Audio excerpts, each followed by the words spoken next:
کیا اس کی ہمت جو ایک ایک ہفتے تک پانی نہ پیا اور چل سو چل کا سفر کر سکتا ہے کہ اپنے اندر پانی کو اسٹور کر لیتا ہے اپنی کوہان میں، وہ اونٹ وہ بھی بیٹھ جائے؟ ایک صحابی کہتے ہیں رسول اللہ صلی اللہ علیہ وسلم، غالباً حضرت علی المرتضیٰ ہیں، کہ آپ علیہ الصلوۃ والسلام بیٹھے تھے آلتی پالتی مار کے، اور حضور علیہ السلام کی ران مبارک میری ران پہ تھی. حضور علیہ السلام پر وحی اتری تو ایسا بوجھ محسوس ہوا، مجھے لگا میری ران کی ساری ہڈیاں ٹوٹ گئیں. یہ برداشت تو اللہ کے رسول صلی اللہ علیہ وسلم نے کیا ہے، اور برداشت کر کے رسول اللہ صلی اللہ علیہ وسلم نے قرآن کریم ہمیں دیا ہے. ہم پڑھتے ہیں، تلاوت کرتے ہیں، یاد کرتے ہیں، بچے حفظ کرتے ہیں تو انہیں تکلیف نہیں ہوتی. جتنی تکلیف اٹھانی تھی، جتنی دقت اس پر اٹھانی تھی، وہ اکیلے ہمارے پاک پیغمبر نے اٹھائی ہے. خدا کی قسم یہ وہ احسان ہے امت کی گردن پہ پیغمبر کا کہ مرتے مر جائے گی پوری امت، قیامت آ سکتی ہے، ہم اس احسان کا بدلہ نہیں چکا سکتے. ورنہ یہ احسان نہ ہوتا، امت ایک لفظ پڑھتی قرآن کریم کا، وہ امت جل جاتی. آپ دیکھیے قوم موسیٰ علیہ السلام کو، جب حضرت موسیٰ علیہ السلام اپنی قوم کے پاس آئے اور بتایا میرے اللہ نے یوں فرمایا، تو قوم نے کیا کہا؟ ارین اللہ جہرا، ہم نے اپنی آنکھوں سے، اپنی بینائی سے، اپنی بصارت سے، چہروں پہ لگی ہوئی آنکھوں سے اپنے اللہ کا دیدار کرنا ہے، اللہ کو دیکھنا ہے. ہم اللہ کی زیارت کرنا چاہتے ہیں، اللہ کو دیکھنا چاہتے ہیں. جب آپ ہمیں اللہ دکھائیں گے، اللہ سے بات کرائیں گے، اللہ کی زیارت ہوگی، پھر مانیں گے، ایسے نہیں مانتے. یہ انہوں نے کہا. تو جب قوم موسیٰ علیہ السلام کا یہ مطالبہ سامنے آیا تو حضرت موسیٰ علیہ السلام نے فرمایا مخلوق کی طاقت نہیں ہے ماں سوائے انبیاء کے جو اللہ کو دیکھ بھی سکے، اللہ سے بات بھی کر سکے. یہ مشکل ہے. قوم نے کہا جی نہیں، ہم دیکھنا چاہتے ہیں. 70,000 افراد میں 70 بندے قوم کے ایمبیسیڈرز بنے، نمائندگان بنے، اور اللہ کو دیکھنے کے لیے کوہ طور پہ حضرت موسیٰ علیہ السلام کے ساتھ گئے. رب العزت نے کوہ طور پر تجلی ڈالی. جب تجلی ڈالی، پہلے فرمایا لن ترانی، آپ مجھے ہرگز نہیں دیکھ سکتے، لیکن ان لوگوں نے دیکھنے کی شوق کیا ہوا تھا. تو یہی ہوا، جب تجلی آئی، تجلی خداوندی، یہ سارے جل گئے، یہ راکھ ہو گئے. جب یہ راکھ ہوئے اور جل گئے تو موسیٰ علیہ السلام بے ہوش تھے. حضرت موسیٰ علیہ السلام اٹھے. حدیث پاک میں جلد اول صحیح بخاری صفحہ 480 کی روایت ہے. رسول اللہ صلی اللہ علیہ وسلم نے فرمایا انہیں افاقہ آیا. حضرت موسیٰ علیہ السلام اٹھے تو عرض کیا میرے مولا، یہ قوم ناواقف تھی، لیکن یہ 70 بندے جو مر گئے ہیں اپنی بات کی پاداش میں ضرور مرے ہیں، لیکن یہ اپنی پچھلی قوم کے نمائندہ تھے. انہوں نے جا کر اپنے اللہ کی دیدار کی بات ان کو بتانی تھی. یہ بھی مر گئے تو انہیں کون بتائے گا؟ موسیٰ آپ چاہتے کیا ہیں؟ میرے مولا ان کو زندگی دے دے، ان کو دوبارہ زندگی دے دے تاکہ یہ اٹھیں، میرے ساتھ واپس جائیں اور اپنی قوم کو بتائیں کہ نبی اللہ سے بات کر سکتا ہے، امتی کی مجال نہیں ہے. رب نے زندگی دی. وہ 70,000 بندے اٹھے، حضرت موسیٰ علیہ السلام کے ساتھ گئے اور قوم کو جا کے بتایا کہ میری قوم، یہ تمہارے بس کا روگ نہیں ہے، یہ تمہارا مسئلہ نہیں ہے. وقت کا نبی اللہ کو دیکھ سکتا ہے، امتی کی مجال نہیں ہے. وقت کا نبی اللہ کی بات سن سکتا ہے، امتی کی مجال نہیں ہے. پشاور کے دوستو، میں کہنا یہ چاہتا ہوں کہ امتی اللہ کی بات نہیں سن سکتا اور اللہ کو دیکھ نہیں سکتا، وہ نبی کا کام ہے. تو جب ہم قرآن کریم پڑھتے ہیں، یہ اللہ کی بات ہے، حق تھا ہم جل جاتے، ہم کوئلہ بن جاتے. تجلی خداوندی سے، ہیبت جلال خداوندی سے ہم ڈر جاتے اور ہمارے دل ختم ہو جاتے. لیکن یوں نہیں ہے، ہمیں پھر بھی راحتیں ملتی ہیں، عزتیں ملتی ہیں. قرآن پڑھنے سے ہمیں برکت اور رحمت نصیب ہوتی ہے اور آسانی ملتی ہے. وجہ جتنا بوجھ نزول کا تھا، جتنا تکلیف اور دقت اترنے کی تھی، وہ تمام کی تمام ہمارے نبی پاک نے اکیلے برداشت کیے. آپ کو اور ہمیں قرآن شفا ملا ہے. وَنُنَزِّلُ مِنَ الْقُرْآنِ مَا هُوَ شِفَاءٌ وَرَحْمَةٌ لِّلْمُؤْمِنِينَ. ان مؤمنین کے لیے تو رحمت بنی ہے، ان کے لیے تو شفا ہے. اور خدا کی قسم ایسے شفا ہے، کسی کو تکلیف ہو تو آپ پڑھ کے پھونک دے، اس کی تکلیف دور ہو جاتی ہے. اس پر بھی ایک جملہ کہتا ہوں. آج کل کے لبرلز طبقے کا ایک اعتراض ہے کہ جو مولوی پڑھ کے پھونک مارتے ہیں، دم کرتے ہیں، تو یہ کوئی دوائی تو جسم پر نہیں لگتی. میرے بھائی اللہ آپ کو خوش رکھے. یہ آپ پتہ نہیں کیسا مائک لائے ہیں یہ چوتھی بار گر رہا ہے، کوئی 2 روپے خرچ کر لیں اس پر۔ لبرلز کہتے ہیں کہ یہ جو مولوی پڑھ کے پھونک مارتے ہیں اس سے کیا فائدہ؟ کوئی فزیکل چیزوں کے اوپر نظر آئے، کوئی دوائی لگے، کوئی مرہم پٹی لگے، پھر فائدہ ہوتا ہے۔ پڑھ کے پھونک مارتے ہیں، یہ بالکل غلط ہے۔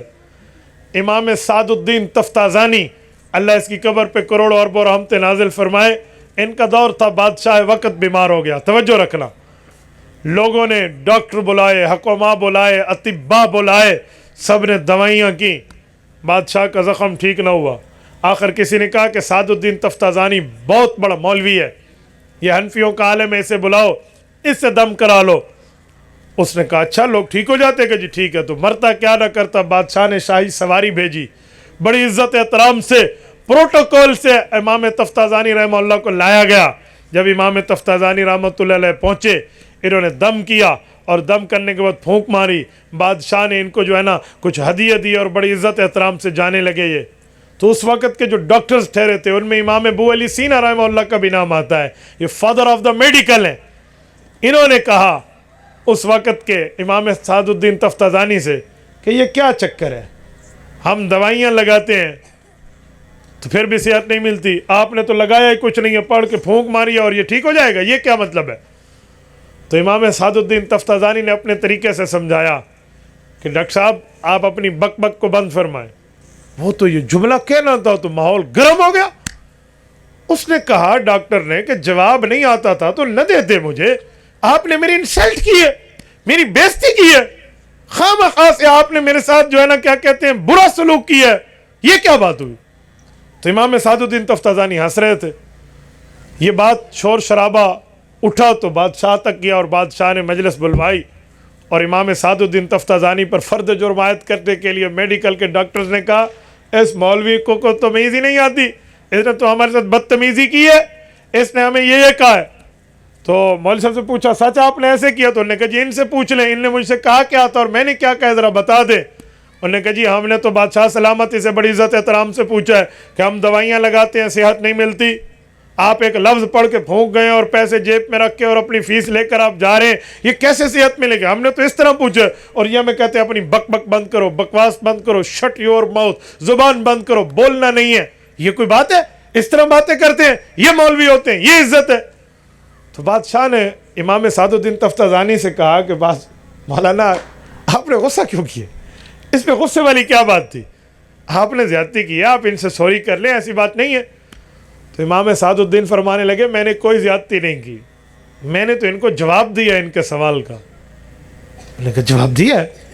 اس نے پوچھا کوئی مرہم لگی نہیں ہے، خالی پھونک ماری ہے، اس کا اثر کیسے ہوگا؟ آپ نے کہا بکواس بند کر، یہ جواب ہے؟ کیسا جواب ہے؟ تو امام سعد الدین نے جو جواب دیا ہے نا وہ خدا کی قسم سنہری حروف سے لکھنے کے قابل ہے۔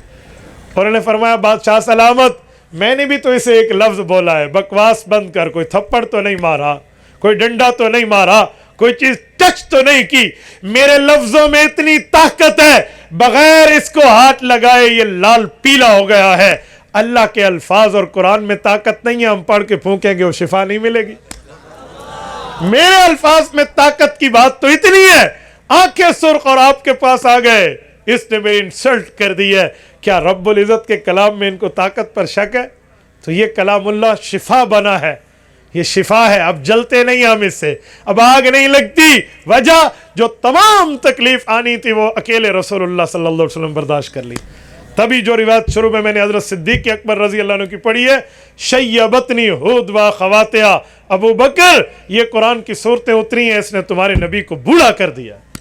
میرے دوستو اصل یہ ہے کہ ہمارے نبی نے اس پر اپنی طاقت اور اپنی ہمت لگا کر ہمیں قرآن بطور شفا دیا ہے، تو ہم پیغمبر علیہ الصلوۃ والسلام کے سامنے گردن جھکی ہوئی احسان مند رہیں اور اپنے آپ کو بھی قرآن کریم پر عمل کرائیں، اپنی اولادوں کو بھی پڑھائیں، اور صرف حفظ نہ کرائیں بلکہ عالم بنائیں، تاکہ وہ ہمیں بتا پائیں کہ اللہ نے ہمیں کیا فرمایا ہے، اللہ نے ہمیں کیا بتایا ہے۔ جن بچوں نے قرآن کریم پڑھا ہے میں نے مبارکباد پیش کرتا ہوں، جو والدین ہیں خوش قسمت ہیں، خوش بخت ہیں، خوشخبری کے مستحق ہیں، کل قیامت میں عزتوں کے تاج پہنائے جائیں گے۔